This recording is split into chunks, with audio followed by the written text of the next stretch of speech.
আজ একটু স্পেশাল দিন, কারণ আজ আমাদের ঘরেই পিকনিক। তাই আমার হাজবেন্ড আজ অফিস থেকেও তাড়াতাড়ি বাড়ি এলো। কিছুক্ষণ পর আমার বরের বন্ধু ও তার ওয়াইফও আমাদের বাড়ি এলো। তারপর শুরু হলো বাজার যাত্রা।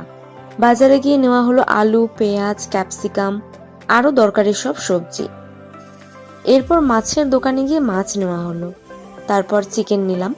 সব মিলিয়ে বাজার একদম ফুল অন। খোলা মশলার দোকানেও ঢুকলাম। গন্ধেই বোঝা যাচ্ছিল আজ রান্না জমবে। বাজার শেষ করে বাড়ি ফেরার পথে চোখে পড়ল একটা কিউট টেডি। দেখেই মনটা ভালো হয়ে গেল। বাড়ি এসে সবাই নেমে পড়লাম কাজে।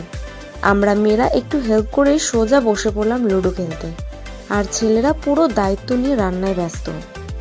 আজকের মেনু ছিল ফিশ ফ্রাই, বেবি কর্ন আর জমজমাট চিকেন কষা। হাসি, আড্ডা, খেলা আর দারুণ খাবার। এইভাবেই আমাদের ঘরোয়া পিকনিক শেষ হলো।